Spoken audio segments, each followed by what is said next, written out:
Welcome back, you bastards. It's the writing bastards. And today we're going to talk about Shogun, the TV show and the book from the perspective of authors and what we thought about it. And then also the other special thing is we've both spent a lot of our lives, I guess not a lot, but several years between us living in Japan when we were younger. hmm So we speak Japanese, we know the culture, and um, we see Shogun probably in a different light than maybe the average America gene.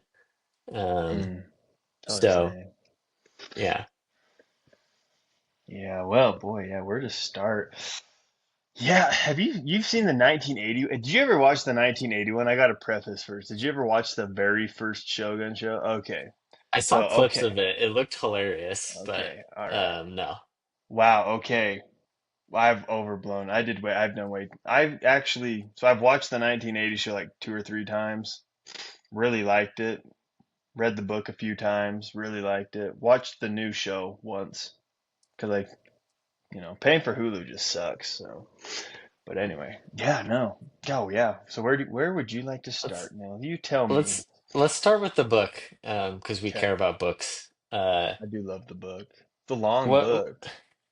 Yeah, what I Super like, long. probably what sticks out the most to me is how long the sections of dialogue are in the book. Oh yeah, Um, like he'll have pages. pages of like a single conversation between two people, Mm-hmm. but it's not in a boring way. Like Mm-hmm. I'm not like uninterested in what they're saying. And the result of just having super in-depth conversations about everything is the Mm. characters end up being really good. Like they're interesting, they're distinctive. Um, the like politics between the characters is actually interesting to follow, which I also think is harder to pull off in a book than it is like a TV Mm. show. Um, Indeed, I'd agree. so yeah, that stuff's really good. Yeah, I think you need the dialogue because I'm reading it again. I'm about a little over halfway through it. And this time reading through it, I've realized that you really need a lot of the dialogue because I wanted to kind of read it after I'd finished the Shogun, the newer series, kind of to just do a comparison, what's fresh on my mind. And I can talk about the kind of the differences I've seen, but just in the book alone, I was like, I wonder if there's stuff I could remove. Because sometimes I've read longer books. I think like the Stormlight Archives.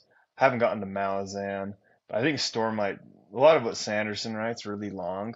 And sometimes in his books, I do generally like his books, but I think sometimes there's tidbits here and there that I'm like I don't feel like this is needed as much. Maybe this could have been removed, and so forth. But with Shogun, I have a really hard time being like, this needs to be removed. Because it almost feels like to me, everything, even though it's super long, has a very specific purpose. Um, like I just read this scene where I just finished the scene where they have like the dinner party with Blackthorn, Mariko, Fujiko, and Buntaro. And it's where like Buntaro gets drunk and like beats Mariko, and then Blackthorn gets mad, and, like goes to shoot him, and he's all like, "Oh, sake." Just got super hammered, and just going over that part, that whole dinner scene. I think it's funnier in the show. The show actually did that scene a lot more justice, but it's interesting to me because so much of the interactions are in the dialogue is not an interaction and dialogue of just character, but customs and culture. Because Blackthorn freaks out about that. And even in the book does a really good job of explaining why he kind of does, and he gets irritated. He's kind of at like, I shouldn't do this. Don't do it. Don't go. You're gonna be stupid. You're gonna get in trouble. You probably can't take this guy. He's like, bah, but he's hitting a woman because in England that's frowned upon in his culture, whereas in Japan it's looked as the wife has to please the husband and kind of do everything. At least that's what the book explains it to be. And I think that was super interesting because that's what I've really picked up this time. Is like you said, that dialogue is very long sometimes pages, but within that you're getting customs.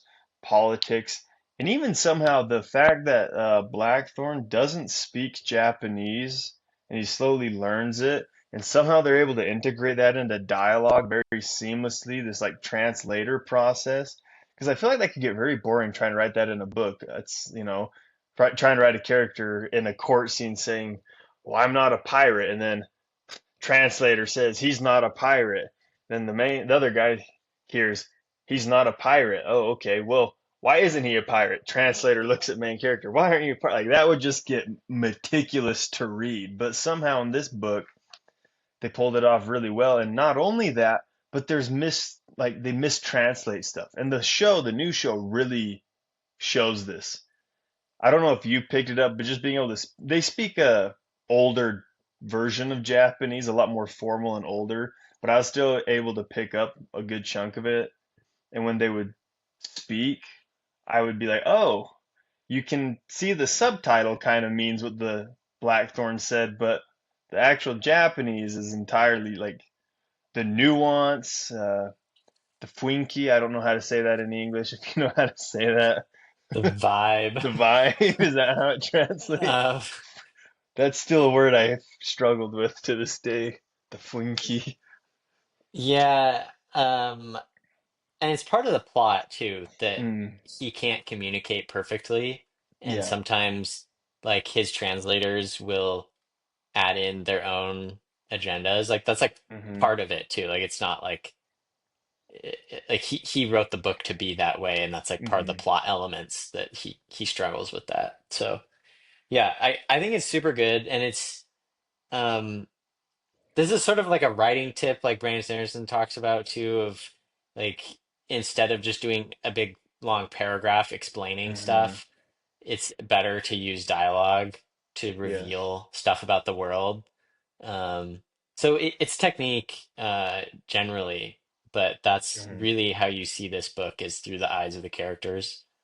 Um, I think what you said is and interesting how you said they do it through dialogue because even in this book there will be scenes where he will rant on for a paragraph explaining like what's going on in England or Blackthorn's past. Like they do have little tidbits of that too, but it's like I need it.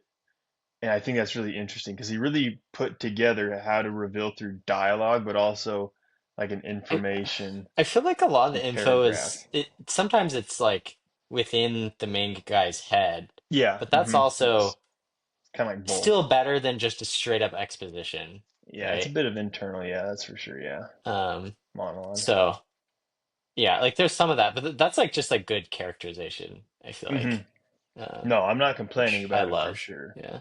I think they did a good job with that. But anyway, sorry. What else were you saying? Oh, that's what I want to say on dialogue. The other thing about the show that, or sorry, the book that Mm. is like far better than most books is the world building, um, Yeah, and the accuracy. So yeah, yeah. it might be hard for people to tell if they've like never been to Japan or never really been like Mm. immersed and like interacting with Japanese people every day. Hmm. But having done that, feels very realistic. And I'm sure, Mm. it was a long time ago, right? So it's like maybe it isn't totally period accurate, but the vibes of Japan are really strong in the Mm. book. And so even if you've never been there, it probably would still feel like good world building just because it's distinctive. Um, Hmm. but that's why it's fun to read, right? Oh yeah. It's actually accurate. Yeah, I think there's a lot of things that I remember when I first got this book. I think I first got this book like 6 years ago. Um, the only show that was out was like the 1980 show. He just went to like Barnes and Noble and bought some books. Like my dad loves to do that. And he came back. He's like, I found this book. It's Shogun. He's like, I've heard a lot of good things about it. I've never read it, but it's Japanese. You live in Japan. Here you go. And I was like, sweet, whatever. So I had no expectations or any real understanding. And the first thing that I thought was really crazy was just the amount of detail that is so accurate. Um, Even about like the houses and the architecture, the sliding doors, what the walls are made of, tatami, how he describes the food. And I've even looked it up, and it was pretty accurate for the time, like the food they would eat. Um, that really shocked me because I feel I have read other books that claim to be Japanese, and if I hadn't lived in Japan and spoke Japanese, those books would seem Japanese to me. But now that I've been exposed to that culture, like there's one book, it's a good book. I think it's Storm Dancer, and it's supposed to be like steampunk Japanese, but the thing that bothered me is when I was rereading it after I came back to the US was they are Japanese, but they would bow like this. And I was like, oh no, I think that's Chinese because I that never in the in many years I lived in Japan, I never had a Japanese person like bow like that to me. And they say it in the book, he's like palm to like knuckles or fist, and I was like, oh, like you kind of mixed up there. And it's a small irrelevant detail, like I said, if I hadn't lived there, I would have been like, oh, okay, like it's how all, probably just stereotyped it as all Asians just bow like that. But that's what this book actually gets right. And this book, this was written a long time ago, where there's lots of bowing, there's lots of formality. That's all things you get in Japan. And I think one line that's in the book and in the movie, not the movie, the show, is when he talks about like the three hearts. Do you remember this part where he's I don't remember. so Rodriguez, the other pilot, he is talking about in Japan how they have like three hearts, like there's a heart in your mouth for the world to see, heart in your chest for only your closest friends, and then a final heart hidden somewhere that only you know about. What he's actually talking about is Tatemai and Hon, I think it's Hone and Tatemai. And I don't know if you ever heard of those kind of things, like Yeah, Uchisoto, I think is the other way to say it, where the Japanese will deal with people differently based off like the social spheres, which it's this book is totally. 1000% about, is all how we all change how we interact with everybody. And I think you probably And saw that just as much as I did when we lived there. yeah, well, that's like the realist part of it too, right? Like that's the most different part of their culture compared to America. Hmm. Um, uh, I was gonna say something else that I really liked, and it slipped my mind. So, alas.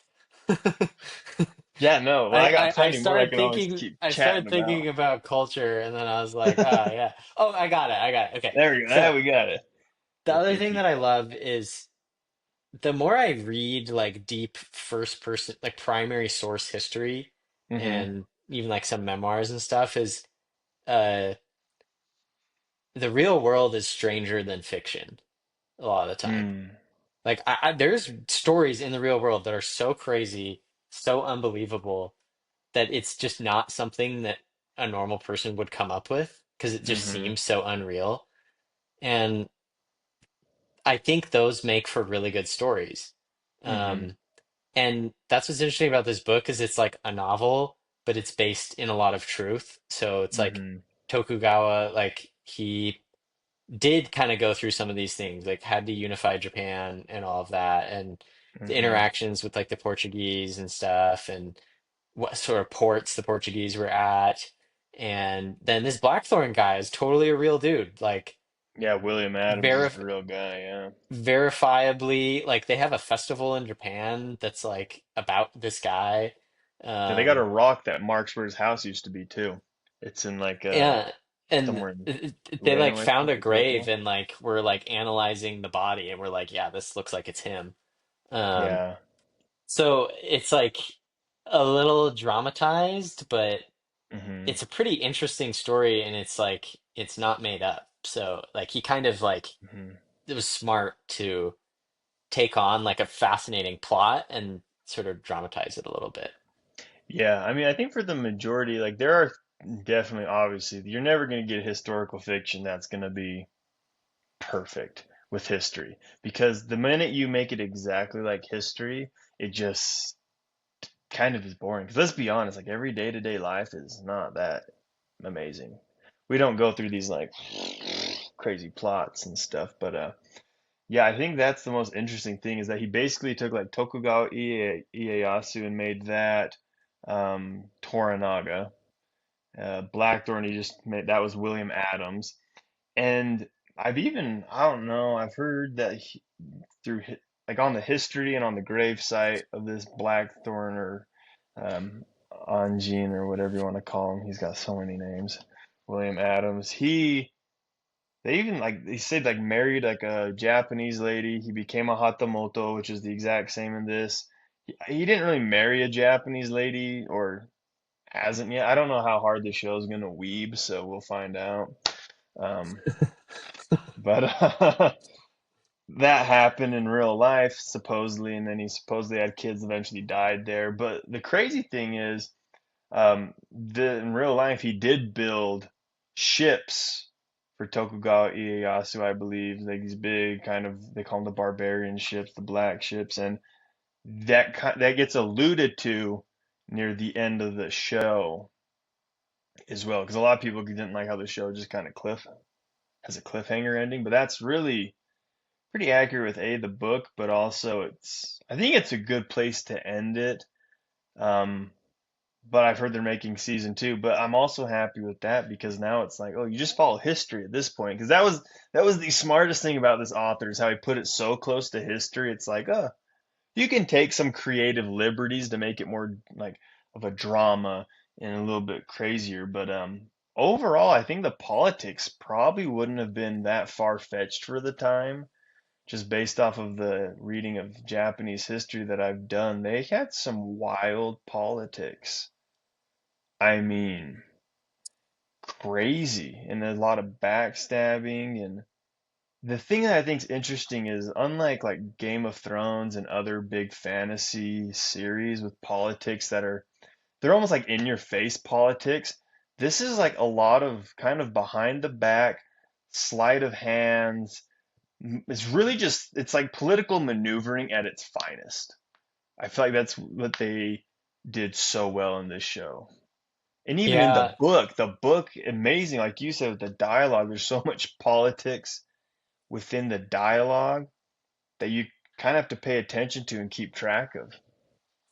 um, if you ever do like Iaido, so Japanese sword Dude. martial arts, you learn about like the traditions around like bowing and like where you put Hmm. your swords and stuff like that. And all that was originally centered around like either showing that you're vulnerable and you could just get Mm, attacked while you're bowing or whatever, mm, or making sure that you're not vulnerable while you're in that position. So it's a hmm, reflection of the crazy warring states period where a lot of people did die. Like, like in Shogun, at the end of the show or whatever, like there's some part where, samurai guy will kill himself over some principled thing. And it's like stuff like that. Like that's mm. like totally not far-fetched. People were Yeah. dying for political reasons all the time.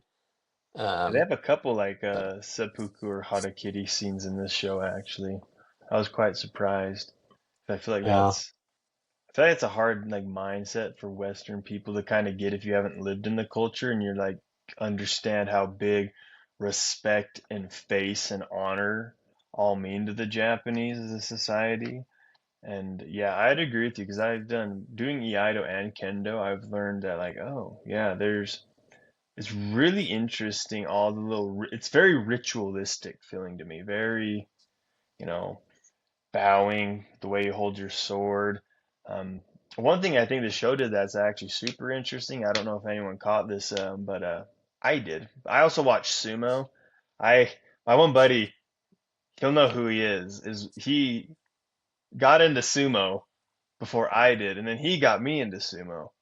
And so I was watching. I think it was this just the last tournament, so that'd have been what the I think April tournament. Yeah, April tournament.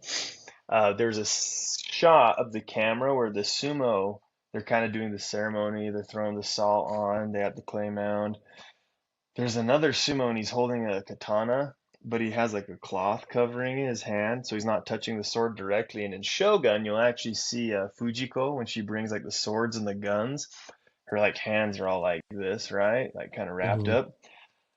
I learned from when I lived in Japan that you don't touch those things directly, like the swords, because that was considered the soul of the samurai, and so thus wrapping your hands up and covering it that way was kind of like a showing of a respect to them, and you're not like desecrating this sacred thing. And so when she does it with the guns, she's kind of treating the guns like it's the same Mm, way. And I thought that was a really cool detail that I think got way overlooked. But just having lived in Japan, I'm like, oh my heck, that's totally what that is because they really revered their swords. It's even like when Blackthorn gives his swords to Toranaga after the earthquake.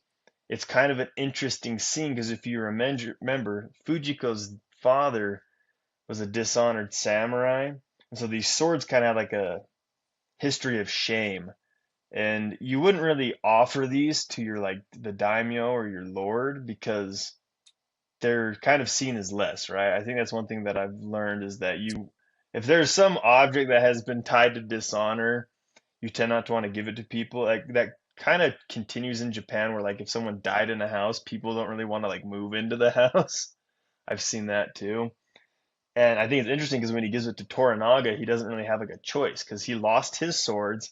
To have no swords is very disgraceful for a samurai, but he needs to like take these swords and he kind of like laughs about it because it's kind of like this interwoven like fate, right? The shukume that they keep talking about in the show that oh like it's ironic because these swords are very dishonorable, but like I have to take them to be a samurai. So in a way, he kind of like reinstated the honor that was taken.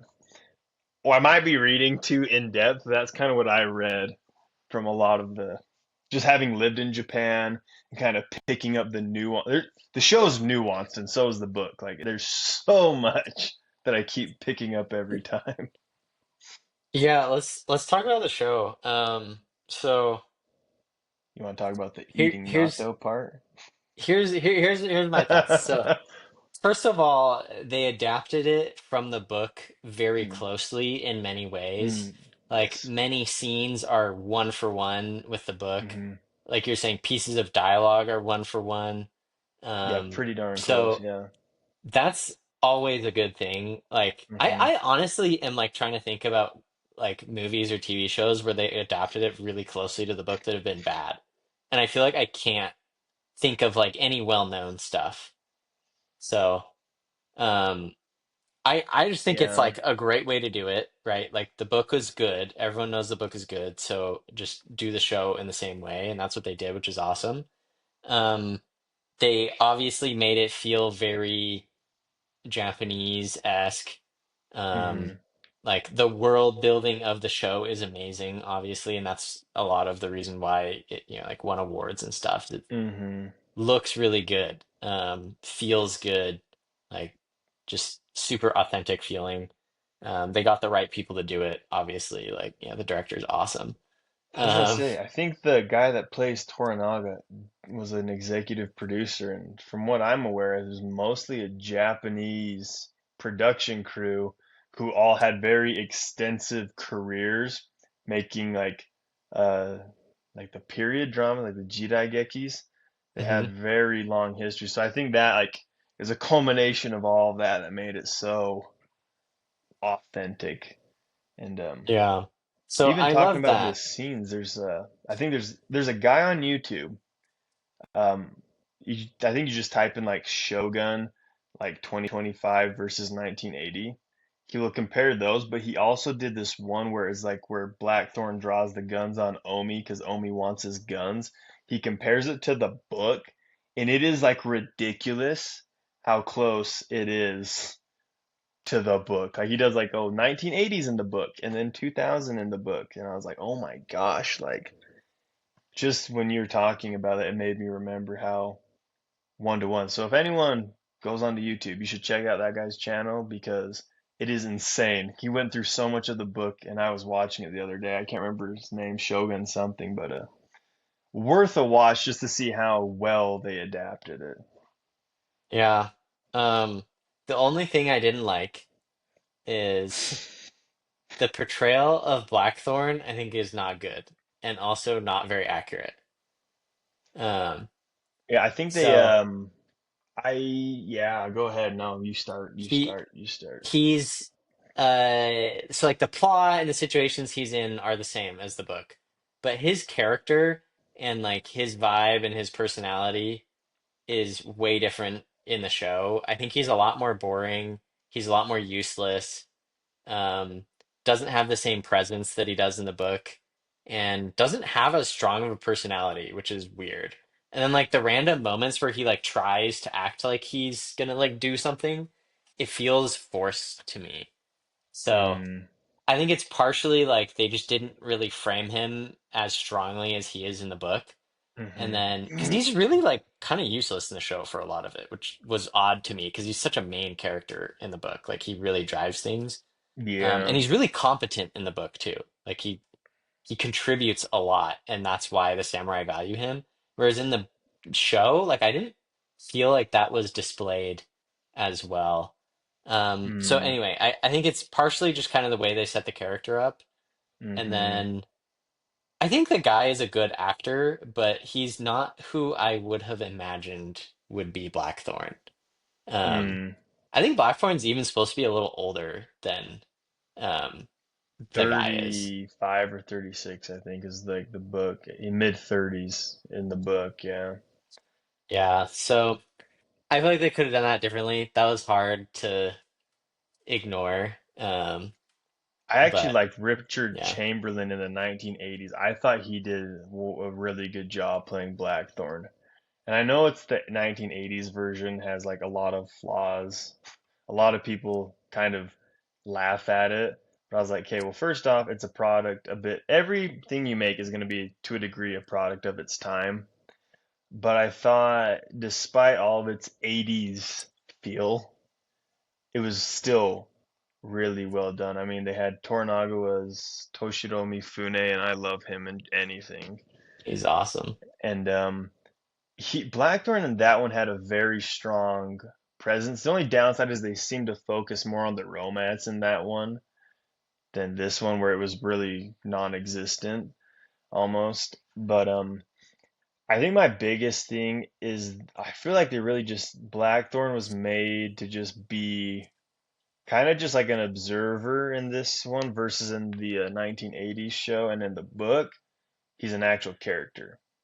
Because and one thing that pet peeved me a lot is in the book he's a pirate. Like that's really pretty much what he is, right? Like Like privateer or whatever, okay, where yes, yes, sure. a Yeah. government sanctioned pirate Yes, yes, yes, yeah. against the crown, right? Like Yes. yeah. And the thing that bothers me is when he's in the show, it's him and Yabu. I also don't like that they changed Yabu to Yabushige. I thought they should have just kept it as Yabu. Like, don't. Mm. I kind of hate when people change like name. Just keep the names. Like the name really is not that important, but just keep it the same. But when they're sword fighting, and he's kind of like, oh, like I'm not like a sword fighter. Like I've never used this before. I'm like, you're literally a privateer, dude. Just because you haven't used the katana, you probably have used the sword at least a few times. Like those guns don't reload super fast. Like I've shot black powder before. It's not like give me 2 seconds. It's like it takes a minute. It's like if you're a privateer, you're gonna like storm a beach, gun's gone. Probably use a sword till you can get another gun. So like he would have known that. They made him kind of out to be like just, oh, all I do is pilot ships. I'm a pacifist kind of a guy. Which I was like, no. Like the whole thing in the book is his reason why he doesn't like the killing is because he values life and he feels like the Japanese don't value life. That's kind of their huge conflict all the time. He's like, "Oh, you're a bunch of savages, like you just kill all these people, like they have lives, like this peasant died for no reason because of this bird and stuff." Like that's a huge thing that they have in the book that kind of grates against him and the Japanese. But even in the book, all of his inner monologue, he's always like, I need to get out of here, gotta find the men. But he's also thinking in his head how he's going to take advantage of them to get what he wants to go to England, get rich, and be done. That is very clear in the book. He says that many times where he actually withholds information from the Japanese about Osaka because he's like, oh yeah, it's kind of like I think it was Constantinople or maybe not Constantinople, but one of the battles he had heard about or been in, they had like had a one of the black ships kind of take anchor, and they just can and destroyed this city, which he's like, oh, I could do that to Osaka and you could take it back, right? He literally doesn't tell them that because he wants to keep that information as long as he can so he can continue to be useful so they don't try and kill him, so that him and Toranaga can kind of work out a deal. Like he is, because in the show, I even read a comment on YouTube that said, "Oh, I like how on this one he's just kind of getting used and played about." And I'm like, no, that's totally wrong. Because in the book, I'm sure at points in the book he obviously had to get played because he doesn't understand the language. But he also, there's a lot of moments in the book where he is like uncooperative, or he holds back, or he lies. Like even in the very beginning with Mariko and she's translating to Toranaga, he will like literally lie about stuff. He's like, oh, these people like strength, so I shouldn't say that because we lost this battle or this. Like he's literally manipulating them just as much as they are him. That's what makes the book good, is no one is really good and evil. There's just kind of like they have their own like wants and desires and they're trying to fulfill them. So that was my Yeah. huge pet peeve with the show, is they just kind of made him like, oh, I'm just this weak uh foreigner in this land and I just am going to get used by them. That is not accurate to the book at all. What's satisfying in the book is you see his progression through their society and he continues to gain Hmm. status and like power and ability and trust. And that's what's Yeah. fun because it's like you as the reader are probably going to be sort of in his shoes of like, oh, like what if it was me Hmm. if I was in this crazy situation? So, yeah, kind of a missed opportunity. And I thought it was interesting how you talked about there's not much romance in the show. There's definitely more in the book, you know, like Oh yeah. it's like pretty explicit that there's some, romance themes between certain characters, and The book is a lot they got rid more of oriented around stuff like that, yeah. they got rid of some of that in the show. So like if anything, the show's very like plot driven and uh Yeah. Mm. a little less on the characters, especially the main character. So this is my hot take is that like while it's a great show and I'm happy it exists, and like any show that's like a period thing about like Mm. samurai or whatever, like Mm. I'm gonna think is sick. Oh yeah. Um, I was Hard not actually to. surprised that a lot of people really liked it. Like I liked it because I'm like I'm the target audience, but Oh yeah. I didn't think other people would also be like as excited and appreciate the same Hmm. things because I'm like it's kind of missing some like critical things like the main Yeah. character is like not the best character, and like that's like kind could be a deal breaker for a show, but Hmm. I'm glad people liked it. I'm glad there's going to be more. um yeah, that's Yeah, all I no. got. No, my hot take on this is that I felt like it should have been, just to cover that one book, they should have done 2 seasons. And I'd I think a agree. lot of people might disagree with that, but my big thing with that is, I was really shocked that they were worried about it not going to season 2, so they only scheduled for one, when I was like, the 80s show did good in the 80s. And now you have more access to information, so people can literally know about Japan more than they did in the 80s. Also, you have all the fans of the old series and the book who will immediately see Shogun and be like, I know I did. I saw it and I was like, oh, a new one? I tripped out. I was excited. So I thought that was the biggest mistake they made, because now they have to just go off of history, where I'm like, that could have been season 3, because you could have really you could have covered the whole book in 2 seasons, like 20 episodes, right? Let's say you could have really gone through the romance. You could have really delved into all the characters and the plots, even gotten into more of the culture. And I get to some degree, to maybe a lot of people that might have felt slow, but to me, who has read the book, that is what I want. I want as faithful as an adaptation as you can make, because especially with historical fiction, because this is very like this book is very close to reality. It is obviously different. There's drama and other things added, but for historical fiction, this is a very close one, which I thought they should have easily been able to make 2 seasons out of it, to extend it. because I feel like the when Mariko and Blackthorn finally kind of like get together, there's like that one scene where they kiss and it's kind of like in the dark to Tommy, and I'm like, I just felt like it kind of was like, oh, by the way, we have this romance plot we totally forgot to film. Uh, do a scene real quick for the payoff, and that Yeah. in the 80s show did really good with that, showing it how it progressed between them, just like it did in the book. The downside with the 80s is it was I think they only did like 4 or 5 episodes, and so they had to fit that whole book into like I think it's 8 hours long, so it's about 2 hours shorter than this one is.